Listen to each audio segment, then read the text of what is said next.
is you need scale. So if you can't scale, then you're nowhere as well. Welcome to Connecting for Future, your podcast for beyond connectivity. And now, your host, Christian Koesling. Welcome back to Connecting for Future. Today we are talking about how leaders design the future instead of reacting to it. Platforms, innovation, hybrid connectivity, and the business models that will define the next decade. Tom Griffiths is joining me today. Tom works right at the intersection of platforms and emerging technology. But instead of me giving the full intro, I will let him do it. Tom, welcome. Brilliant. Thanks, Christian. It's great to be with you today. So yes, I'm Tom Griffiths.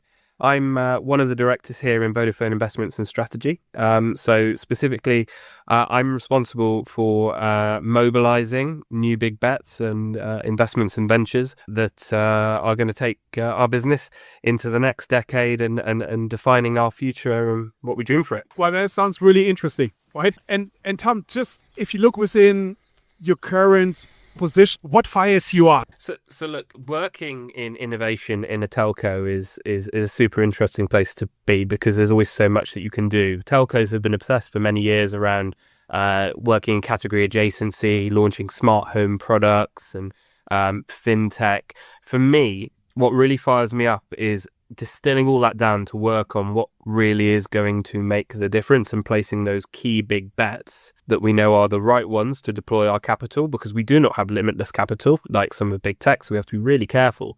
We place our time, our capital and our talent, and then shooting and going really, really fast to ensure that we can be successful and then enjoying the success that we then have as a result. If I just look at your title, right? So I don't come into Vodafone saying, yeah, I want to be a platform director. When you look back at your career, what decision or moment most shaped how you think about innovation today? Yeah, so I mean, if I reflect on my career, I've been in telco now for coming on for 15 years.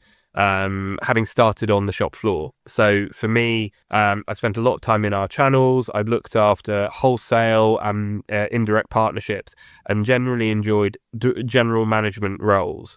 And in those general management roles, it has always allowed me to take these decisions or steer the business in certain ways, which ultimately has allowed us to create an edge versus our competition. I think my reflection has always been taking the higher risk roles. So there's always an easy route and a harder route. The harder route is ultimately where you potentially get more latitude to operate, the opportunity to make those interesting recommendations and ultimately get the interest and excitement for the rest of the business to come on the journey with you. Tom, everybody talks about platforms and future business models. These words get thrown around. In practice, what do they mean? Okay, so I mean, everyone has their own definition for what a platform business truly is. I think for me, it really boils down to three things. I think first of all, it's about operating a multifaceted business model and being a builder rather than simply an integrator. If we look at car manufacturers now and reflect on many automotive manufacturers, I don't really consider them manufacturers, they're integrators. And I think the difference with platforms is platforms are not just integrators, they are creating their intellectual property, they understand how everything fits together and they own that code, they own that IP, and therefore they own their economics and their destiny. So for me, it's about the business models and building. I think secondly, you can recognize a platform by their ability to move at speed, innovate, try new things, which is very difficult when you're an integrator. So an integration business would be like, right, and I need to find a vendor. How does that vendor plug in? Whilst if you're a true platform business, you get your devs together and you build based on what your product managers desire. And then finally, I think the other thing I'm noticing more about sort of platform thinking is it's almost turning into a bit of a club. So you need to be able, as a successful platform business, you're operating within a network of platforms. It's a bit like being in a bit of a club. And platform businesses want to work with other platform businesses and are less interested in building value with the integration businesses because they don't have the agility and the ability to move and potentially bring business models together in a way that generates true value. Would this mean also that not all the companies always necessarily have to build their own platform, but rather join like an ecosystem instead? I think it is partially a mindset thing. I think you know, obviously what platforms allow you to do is you are either the platform creator and generator, or you can then participate in that platform ecosystem, or you can be another platform which interoperates. There's nothing wrong with being an integrator and playing a role, and many businesses successfully do so. Not everyone can be a platform, and actually the other key tenet of platforms is you need scale. So if you can't scale, then you're nowhere as well. So I think it is a decision that businesses and telcos have increasingly got to make. You know, do they consider themselves integrators, or do they want to have a greater sense of their ownership of their destiny through being a platform business? Which industries besides of telco do you think will be disrupted next by platform-based business models? So I think the next big disruption that I see on from a platform standpoint is probably that of commerce and ad tech. So we can already see that buying trends are starting to change. So whereas historically Google very successfully built their ad tech business through paid search and paid media, and then you know, the shopping cart and off the shelf e-shop companies and eBay, etc., then built very successful WYSIWYG. What you see is what you get, shop fronts with obviously the forward and reverse logistics built in at the back end. I think we can all now start to see a change towards more of a conversational, agentic-based experience. And I think, you know, it's fair to say that a lot of the e-commerce environments have already understood that and have built their platforms in a way that they will be able to participate in that new world. I think retailers that have not set themselves up in that way with that sort of agentic back end are going to find themselves struggling, similar to those that maybe weren't ready when the initial e-commerce revolution hit. But I think on ad tech as well, it's really interesting because whilst it hasn't hit scale yet, the amount of customers that are reaching these e-commerce environments from paid search and Google is still very high. The trend is changing. It's no longer I'm going to Google, I'm typing it, I want to buy some Biro pens. It's a conversation with a chatbot. It's a conversation with an AI assistant. So the big disruption is going to come from what I call the agentic channel. So customers, end users are going to make a decision about how they're going to access. Today, that might be through ChatGPT, it might be through Gemini, it might be through Meta AI and Perplexity and many others. But it's going to be the ownership of that front window that's going to be key, because that's then going to drive the ad tech model, because it's that window that decides whose advertising platform am I going to call and what am I going to suggest and recommend back to the end user, that's then going to lead to a successful sales transaction, which will then drive the flywheel for my value creation. So Tom's view of what's the big platform disruption we're going to see, it's going to be ad tech as customers shift from a traditional paid search-based research model for buying to an agentic one. Okay. Oh, that's a cool one. Yeah. Let's focus on my favorite topic, which is satellite to mobile. Sounds like science fiction, right? To some people at least. What's the most practical near-term impact business should care about? So, satellite and direct-to-device communications is something that's super close to my heart. In actual fact, it's the part of the organisation I've literally just rolled off as I'm moving to create the next big thing for Vodafone. But I think if you look at business or you look at consumer, the main use case is it's an emotional use case. It's what we refer to as nomophobia, the fear of being disconnected. We all have black spots. We would love to be perfect as mobile operators, but we do have to deal with geography and we do have to deal with physics.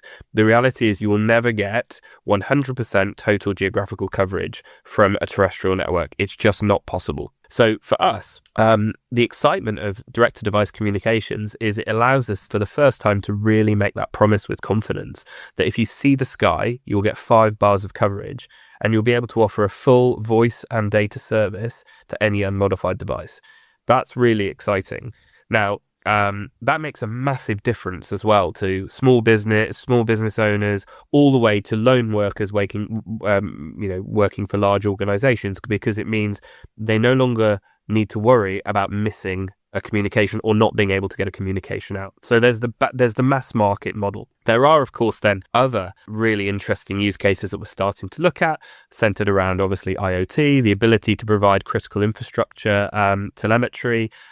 Historically, critical infrastructure, you would have needed potentially a VSAT link or a fixed satellite link, which is quite expensive. We'll be able to offer something with direct-to-device that's more akin to an IoT cost base, both in terms of equipment and in terms of service link. But also, we'll be able to take the service beyond, beyond the land. So there's going to be offshore use cases as well, which means that we can start to, extend to maritime, military applications as well. And it's not just limited to sea level. Ultimately, these satellites are hundreds of miles up. So if you're flying overhead, they will be working in aircraft as well. So you'll be able to continue to enjoy your sort of native service on your devices, irregardless of where you are. Yeah, it's interesting, right? So like how many companies are out there who are focusing on satellite? Yeah, people know like Starlink, right? AST Space Mobile. Who else is there? So I think you first will have to start with, well, what are the different types of satellite communication? Okay, so if you look at Starlink as an example, so Starlink are a huge, very, very exciting, innovative company, which are ultimately part of a bigger company, which is SpaceX, which now, of course, includes XAI as of last week as well.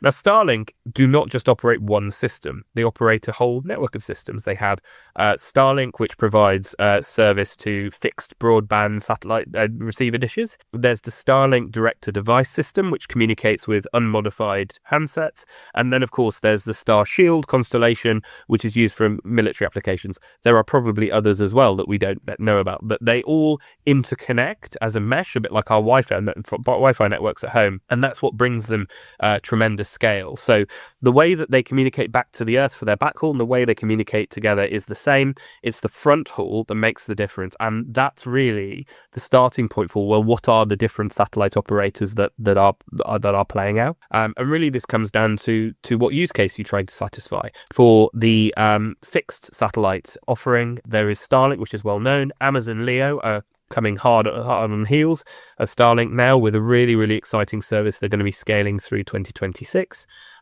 We obviously have Telespeed Lightsat, we have OneWeb, and there are a number of other providers as well, which offer different flavors of a service that is ultimately designed to replace a fixed broadband line or fixed lease line.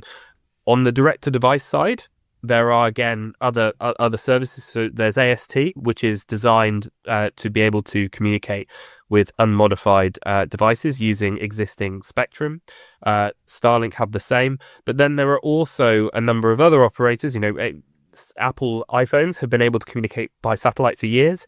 The way they do that is through the Global Star network. There's also a service that's being positioned by Iridium and by Link. But these services, which makes them different, operate using mobile satellite service spectrum, which can't be used by a normal device. So I always carve it down to three different types. You have those that will communicate with fixed dishes and fixed broadband replacement. There's what we call unmodified direct-to-device, which is your Starlink and your AST. And then you have modified direct-to-device, which uses the MSS spectrum bands. And that's your Iridium, your Link, your Global Star, and how they ultimately operate. Would this also be like this hybrid connectivity? Of course. Like we found with telecommunications for years, resilience is super important, especially for businesses. So in many cases, one option is the wrong option. You need to be going for a hybrid approach. You need to be building for resilience. So, many businesses will have a fixed line with a mobile failover. Having these different constellations, these different operations that are not just geographically separate, but fundamentally operate on completely different hardware and at different altitudes in space, help in terms of ensuring that businesses have that level of resilience that they need in what is an increasingly uncertain world. For some of those connections, you also need to get I know usually if you're outdoor, you get good coverage, right? So for indoor usage, you always have to rely on some indoor coverage solutions, right? Yeah, for sure. I mean, we call this the link budget, which is ultimately the signal link between the receiving device and the satellite. Historically, one has always needed a line of sight because the signals are having to travel over such great distances, and the type of spectrum means that it does not penetrate buildings super well. Satellite is never going to be the perfect technology to penetrate buildings. Okay, it's just the reality of the situation. So to cater for that, you can always have the receivers on the outside of the building, then project a Wi-Fi signal inside the building. With direct-to-device comms, they will be able to penetrate some ceilings. That's why we kind of say aircraft, cars. But for some reason, trains are no good. You can't get into trains, they're too thick. So that's what we've been telling customers is cars good, planes good, trains no. Right, so it's not going to take ages. It's like it's already here, right? From a timing perspective, when do you see, hey, this is definitely going to be available for everybody? Companies are still shooting up satellites, right? So it's not physically available for everybody right now. Yeah, so I mean, again, it kind of depends on the use case. I assume you're asking directly about direct-to-device. Okay, so direct-to-device is a complex technology to deploy because it depends on traditional spectrum that has been licensed by each local country. And every operator that wants to use it has to go back to that country and ask permission to change that license. That's a key part of kind of how it works. And the rules of engagement haven't totally been set on that yet and need to be worked through. So that's the first thing that obviously needs to be solved on a country by country basis. The second element is, as you say, satellites need to be on orbit. So Vodafone's partner is obviously AST Space Mobile. They've made commitments to get their constellation to a certain size by the end of this year. And, we're working very closely with them on ensuring that is the case. So assuming that they do get the number of satellites on orbit, which is not a straightforward thing to do because, there are only so many launch vehicles available just now. We have issues like the weather and also there's the general capacity to be able to take up on each spacecraft.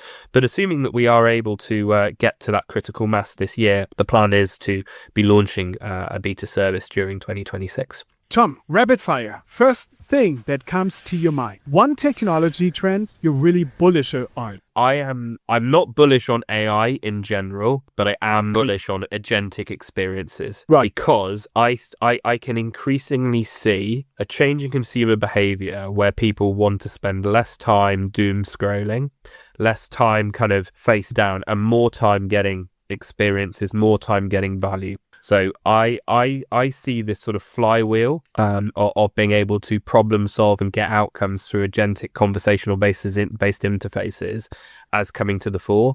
What it is missing at the moment is a device with a form factor that truly unlocks that. Well, I love this one. Yeah. Biggest innovation blocker. Biggest blocker to innovation. So biggest blocker to innovation is what I call the white blood cell effect. So large organizations struggle to do innovation. There's all kinds of reasons for that. But one of the main reasons is that whenever there's anything new, fresh or cool, or is trying to do something in a slightly different way to the core business model, the white blood cells tend to circle around it to attack it and then kill it. It is a general trait because there is always constraints around capital and talent. And in a world where you can deploy €1 of capital that for sure is going to give you 4x return, it makes it far more difficult to put that €1 in a venture or a new initiative that might give you 25 because you don't know that 25 is going to come forward. And then you multiply that effect across the whole organization, and it can be very, very challenging to drive innovation as a result. I think the other thing that drives that behavior as well is innovation is sometimes seen as this sort of special hobby project, workshop. You cannot play that role as an innovation shop. You have to be very, very clear on how you're going to deliver value and how you're supporting your organization's market cap in the medium to long term. Otherwise, it is just a shop for pet projects and that won't get you anywhere. And last one skill every future leader must have. So I have a saying with my product and commercial leaders, which is if you go to any fast-moving consumer goods organization, baked beans, Heinz baked beans, very British, that product manager will know the composition of the bill of materials, what builds that cost base, and why that product is produced in the way it is produced. I'm a firm believer that some of our best leaders have the level of curiosity and also curiosity and insight to know how their organization truly operates. What makes it great, what makes it not so great, and also how it fundamentally makes money and why customers want to come to it. And that's one of the reasons why I think that, as Vodafone, we're seeing the turnaround that we are seeing is we've had this relentless focus on customer simplicity and growth, which is how Margarita and all the leaders are now starting to think about how we drive our organization. And really, for me, it's the word curiosity. It's that curiosity to understand how things work and how they need to be working in order for us to grow and thrive. That's a good one. Actually, there's already one of the ones which combines also the last topic, right? If you can give future leaders also a piece of advice, what would it be? It's going to go back to the AI topic again, okay, which is a bit like innovation. Innovation, there's loads you can do. The question you always ask is, should you? And the same is with AI and automation and augmentation. There's loads we can do. Should we? So as I think about the future leaders that are coming up through the organization and they're thinking about the deployment of AI, they all need to think about where they came from and where they built their personal toolboxes. Because if we overly automate and augmentate, we will lose our source of talent for the next generation. So it sounds a bit soapboxy on my part, but I think about my career and I think about where I started as a sales executive 15 years ago. I spent a year driving my sales manager around the country because he happened to live down the road from me. Best job interview I've ever done because he was like, where do you live? 10 minutes down the road. Brilliant. You've got the job. So I just drove him around for a year and I took notes. I followed up actions. But what I learned in that year working for that sales director ultimately has honed the craft that I now take forward as a senior executive. And I would not have had that experience had my role been fully automated. And I wouldn't be here. So I think as a real lesson learned for future leaders, we have to ensure that we retain some of these career pathways where people can truly learn their craft of how to operate in a corporate so that corporates can continue to yield value both now and in the future. Wow, fantastic. That was really deep. Sorry. It's the real thing for me, right? It's awesome. It's awesome. Tom, I know you're going to take a break now, right? So, but when do we see you again? Would it be like if people want to pitch you and talk about things? What is the Mobile World Congress, or is it too early? I will be at Mobile World Congress. Look, my sort of focus area, having now concluded my work on direct-to-device communications, is I'm really excited to kind of look at how are telcos going to be interoperating with each other and with other brands as we move into the 2030s. I think of this as a concept like borderless communications. So super interested to interested to discuss and collaborate with organizations that are in that world and are thinking about not how everything is playing out today for telcos, but how it might play out in the coming decades. Well, that's it already for today. Thank you so much, mate. And to everyone listening, thanks for tuning in. The future isn't out there somewhere. It's what we choose to build together. So reach out to Tom, right? I will share his LinkedIn profile on the show notes. I wish you all the best and hope to see you soon. Cheers.